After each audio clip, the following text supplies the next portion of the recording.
This morning, like any other, I dropped my daughter Emily off at kindergarten.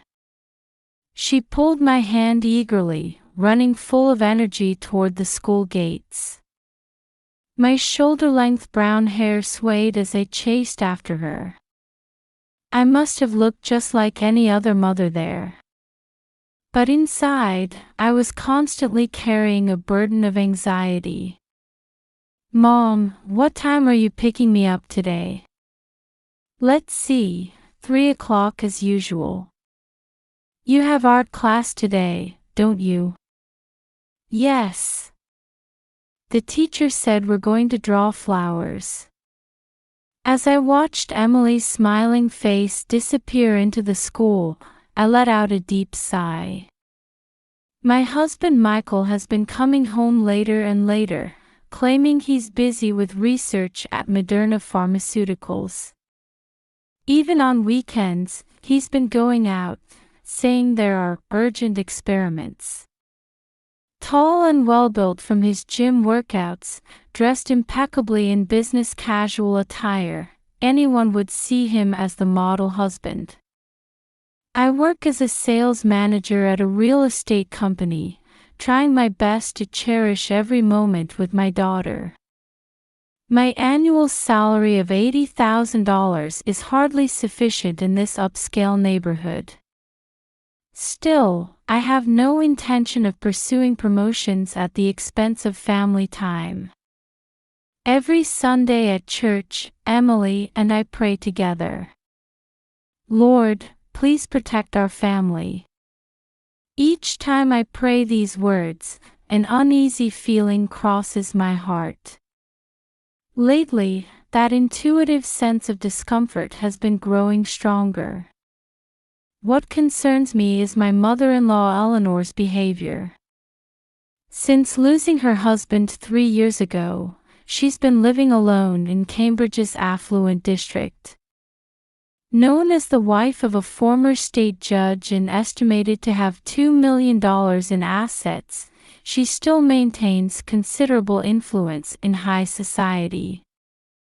Recently, she's been dropping by 2 or 3 times a week unannounced, interfering with Emily's education and my work. Always wrapped in luxury brands with her perfectly styled gray short hair, she looks immaculate. But there's something cold in her eyes. "Olivia, you should be more active in social circles. You need to provide a more suitable environment for Emily's sake." I can't respond to such comments from my mother-in-law. Her values are just too different from mine. Last Sunday, we had a rare family brunch outing. Michael sat next to me, smiling gently. But somehow, that smile felt hollow. He took out his smartphone and suggested, "Let's take a family photo. I want to post it on Instagram. Show everyone how happy our family is." Those words struck me as odd. He usually shows no interest in social media at all. Lately, he's been showing signs of being rushed, as if he's being chased by something. And today is Emily's 5th birthday party. Balloons dance in the garden, and 5 candles glow on the cake. While friends gather to hand over presents, Michael and my mother-in-law are standing a bit apart, discussing something with serious expressions.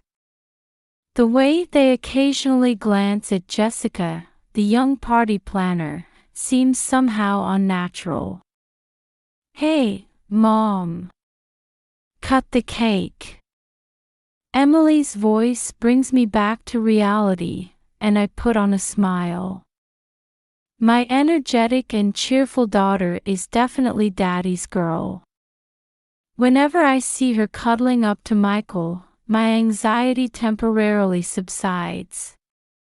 But deep in my chest, I could feel that anxiety steadily growing larger. I had a feeling that within this perfect family routine, some big lie was lurking.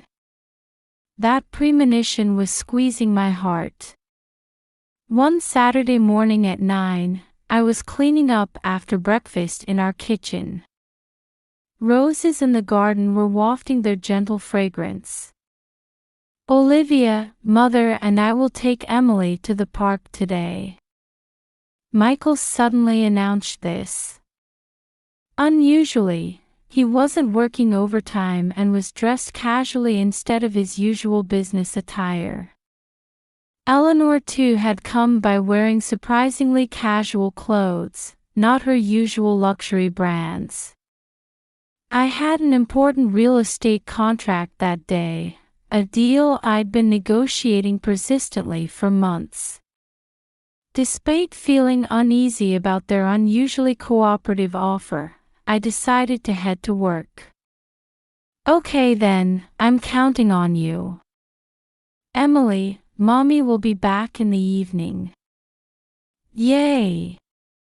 I'm so happy I get to play with Daddy and Grandma. Emily showed her innocent smile. That smile made my heart clench. Something felt wrong, but while I felt this, I couldn't explain exactly what was odd. "Take care." As I left the house, Emily waved goodbye more vigorously than usual. The contract negotiations at the office were proceeding more smoothly than expected. The elderly couple who were our clients seemed satisfied with my proposal. Then, around 2 in the afternoon, my cell phone rang. "Mrs. Thompson. This is the emergency department at Cambridge General Hospital."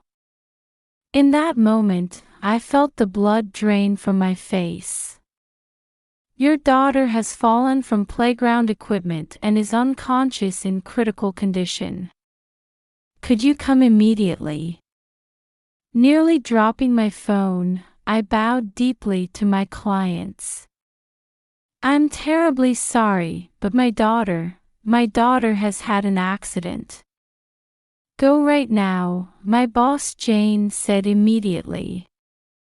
Having children herself, her eyes showed deep sympathy. The short distance to the parking lot felt like an eternity. My hands were shaking so much I dropped my car keys. Even my fingertips trembled as I picked them up. Even the simple act of fastening my seatbelt felt awkward. The traffic light turned red. Normally I would stop without thinking, but now I had no patience to wait. After checking both ways, I inched forward slowly. Other drivers honked their horns, but it all felt like events from a distant world. On the way to the hospital, I called Michael's cell phone multiple times, but there was no answer. Eleanor's phone wasn't connecting either. Why? Why won't they answer? By the time I parked at the hospital, cold sweat had broken out on my forehead. When I gave my daughter's name at the emergency reception, a middle-aged nurse stood up. "Mrs. Thompson, this way." I ran desperately down the long white hallway. The smell of disinfectant stung my nose. The treatment room doors lined up on both sides seemed to stand like accusations against me. "Room 205. The moment I heard those words, laughter echoed from ahead. A woman's clear laughter and a man's deep chuckle. Familiar silhouettes emerged from the room. Suddenly, a middle-aged doctor blocked my path. "Please don't enter the room right now." "Why?" "My daughter is." At this moment, the doctor pointed down the hallway. There, an unbelievable scene was unfolding. Eleanor and Michael were laughing as if they'd just heard an amusing joke. Their laughter echoed eerily through the quiet hallway. I could see the medical staff around them wearing expressions twisted with confusion. My legs began to shake. I felt strength draining from my knees. As I leaned against the wall, fighting deep dizziness and nausea, I overheard a passing nurse's muttered words.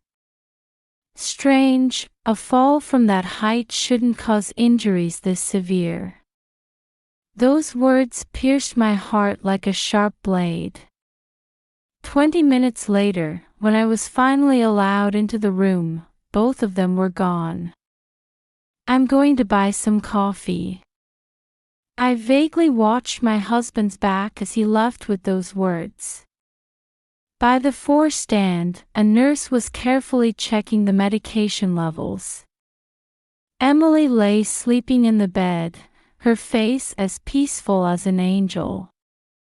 It's a miraculous recovery. Dr. Brown said this while looking down at her chart.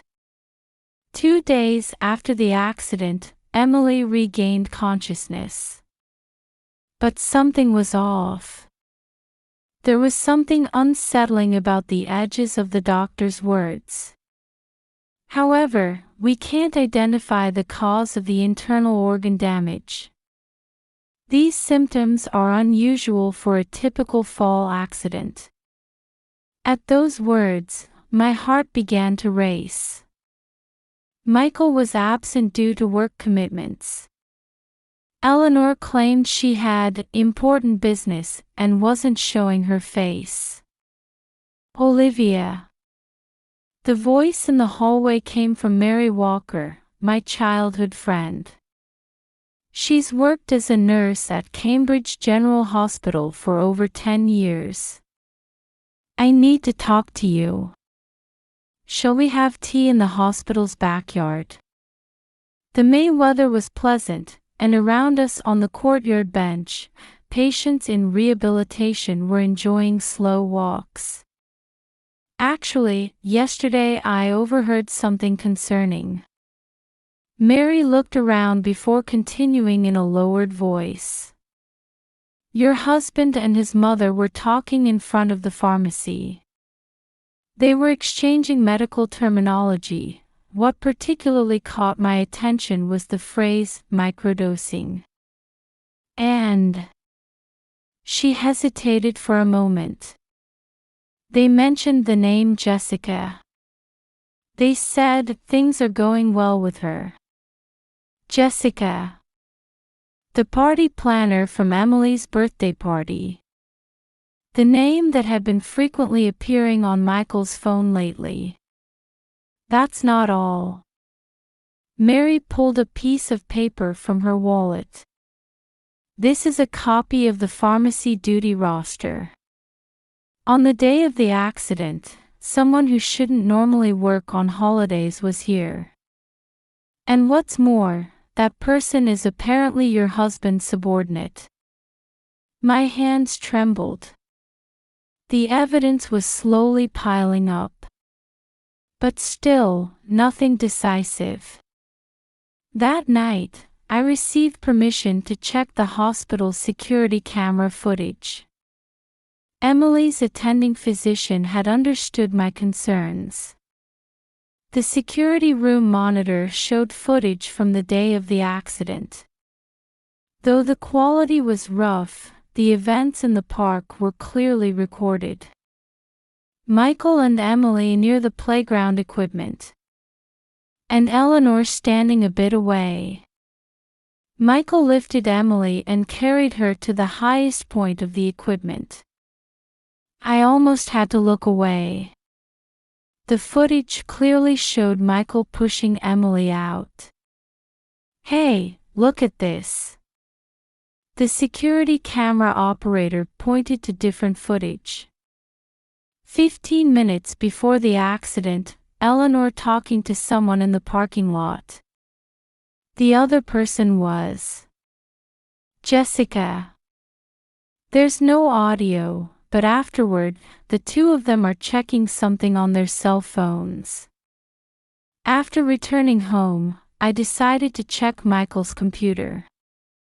He unusually said he'd be staying late at work. The password was, as always, Emily's birthday. When I opened his emails, shocking facts were revealed one after another. The affair with Jessica, her pregnancy, and plans for a new family. Even more shocking were the message exchanges between Eleanor and Jessica. My son needs a more suitable family. Yes. The baby is doing well. Once Emily's matter is settled, we'll announce it right away. The nauseating content continued endlessly. I could clearly imagine Eleanor and Jessica conferring through the screen. What surprised me even more was the detailed plan found in a folder. A murder plan disguised as an accident, written out as meticulously as a business plan. With trembling hands, I took out my cell phone and contacted Mary. Please. Replace all of Emily's IVs immediately. I could hear Mary's sharp intake of breath over the phone. I understand. But this is... Yes, attempted murder. And it was planned. The next morning, I checked the hospital's security cameras. They showed Michael trying to sneak into the hospital room at night, only to be caught by the night nurse. In his hand was what appeared to be a small medicine bottle. The reason for Emily's miraculous recovery. The eerie laughter of my husband and mother-in-law at the hospital. All the mysteries were connecting in a terrifying way. That laughter was an abnormal reaction born from their confidence in the next murder plan, after the failure of their first attempt. As if proudly displaying their own descent into madness. Before reporting to the police, I decided to gather one more piece of evidence. The suspicious activity at the hospital pharmacy shown on the security cameras. Reviewing the surveillance footage revealed Michael taking out pharmaceutical supplies. And the decisive evidence, messages between Michael and Jessica left on his smartphone. I couldn't find the courage to read the messages to the end. Was this my husband's true nature? The face of a cold-blooded strategist lurking behind the mask of a happy family man. 2 weeks after the accident, all the evidence was in place. I couldn't let this dangerous situation continue any longer. Emily's life was literally at risk. The next Saturday, I was making my final preparations. That morning, I spent a long time at Christ Church, Cambridge. In the light filtering through the stained glass, I offered up my prayers. Tonight, everything would be revealed. This painful truth would be exposed to the light. Lord, please protect us. As I was leaving, the church priest called out to me. Olivia, you seem troubled. Yes, but it's all right now. Everything will end tonight. The priest nodded with deep understanding. Justice will prevail. But don't forget to keep forgiveness in your heart. In the afternoon, I made final confirmations with attorney Sarah Johnson. The evidence is sufficient. Especially the security camera footage, it's decisive. And the police? They're already prepared. They can move as soon as they get the signal. I took out my cell phone and sent the final message. Eleanor, shall we all have dinner together at 7 tonight? Since Emily's discharge has been decided, we could celebrate. A few minutes later, the reply came. Yes, let's have it at my house. I'll arrange all the food. Just as planned. Next, a message to Michael. I have something important to talk about. Please make sure to come tonight. His reply was a curt, understood. Finally, a message to Jessica. All preparations were complete. Mary was taking care of Emily. This ensured my daughter's safety. 6:45 p.m. I arrived at Eleanor's mansion. Passing through the heavy gates, several cars were already parked. Relatives were gathering one after another. Oh, Olivia. This should be a lovely party. Eleanor greeted me, wearing a luxury brand dress and perfect smile. But her eyes weren't smiling. In the living room, about 10 relatives had already gathered. Uncle George, Aunt Martha, Cousin Peyton, and her husband. All people who knew this family's public face. Michael arrived. And right after, Jessica appeared. Her dress was subtly designed to hide her early pregnancy. Everyone, I have something special to share tonight. I stood up and took my glass. The room fell silent. At that moment, Eleanor suddenly interrupted. Before that, I have an announcement for everyone. Actually, Michael and... No, Eleanor. Tonight, I'll be the one talking. My voice rang out stronger than usual. Then, I turned on the tablet I had prepared.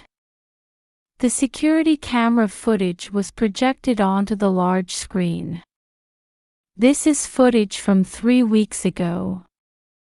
The screen clearly showed Michael pushing Emily from the playground equipment.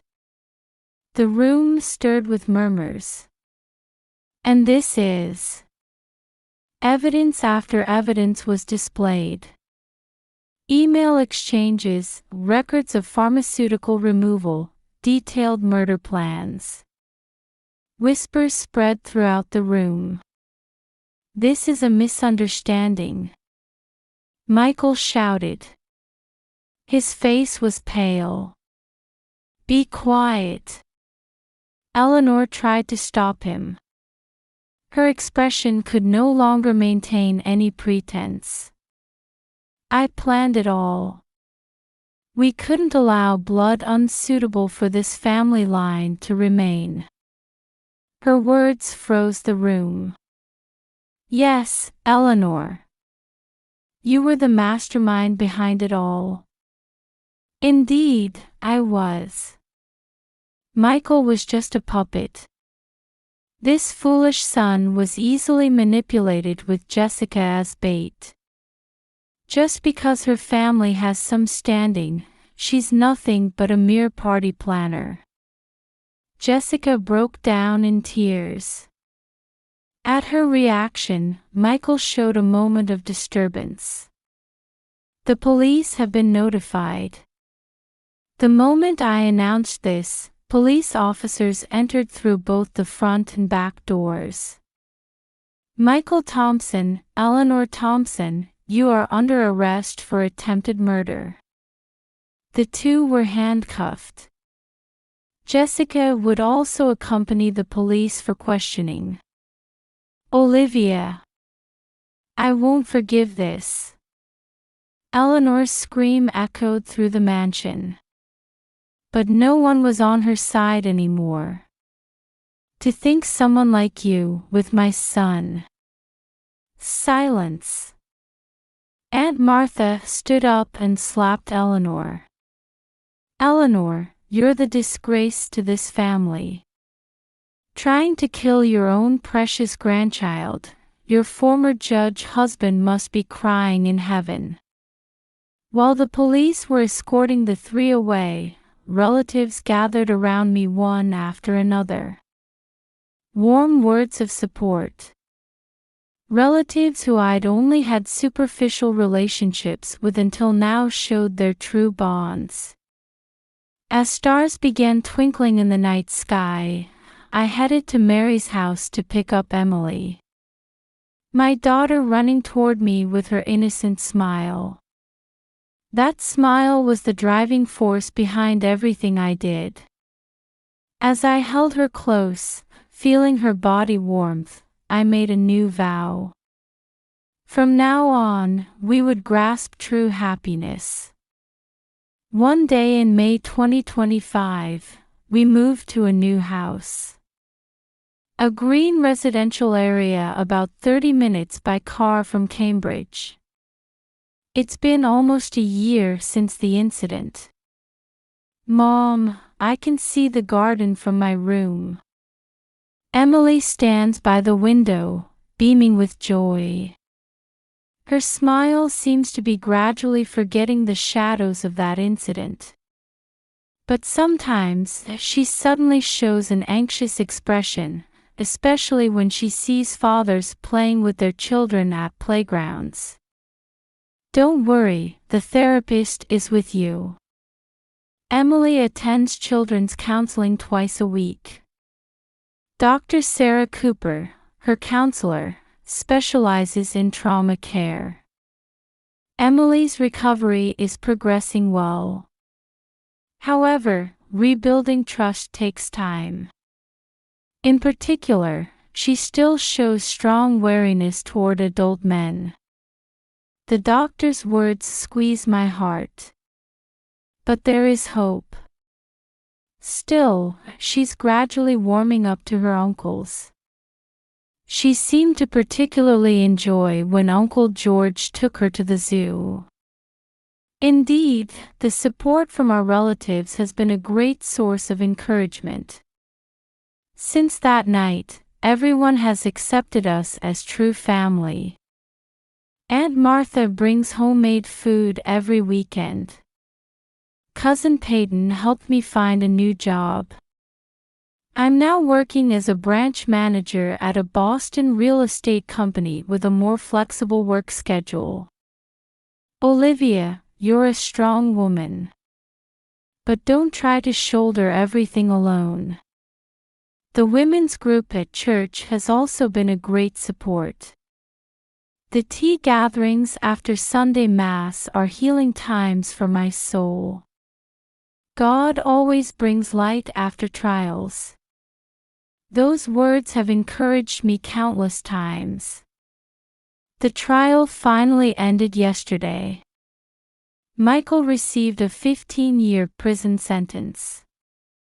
He was found guilty of attempted murder, assault, and evidence tampering.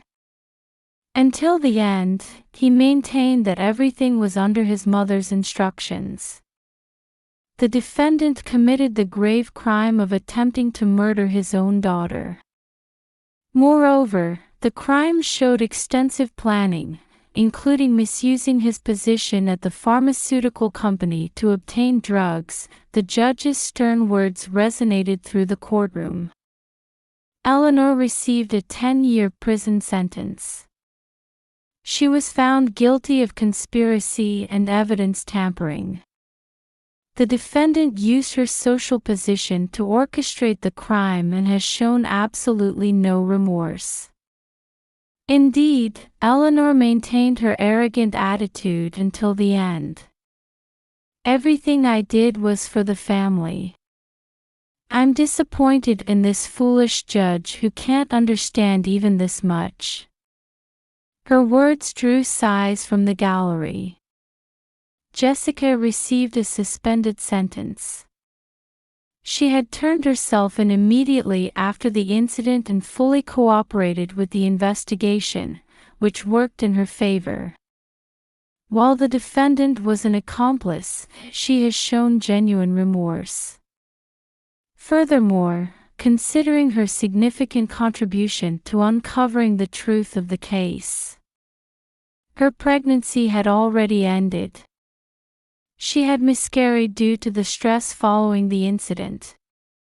And now, the fates of the former perpetrators are becoming clear one by one.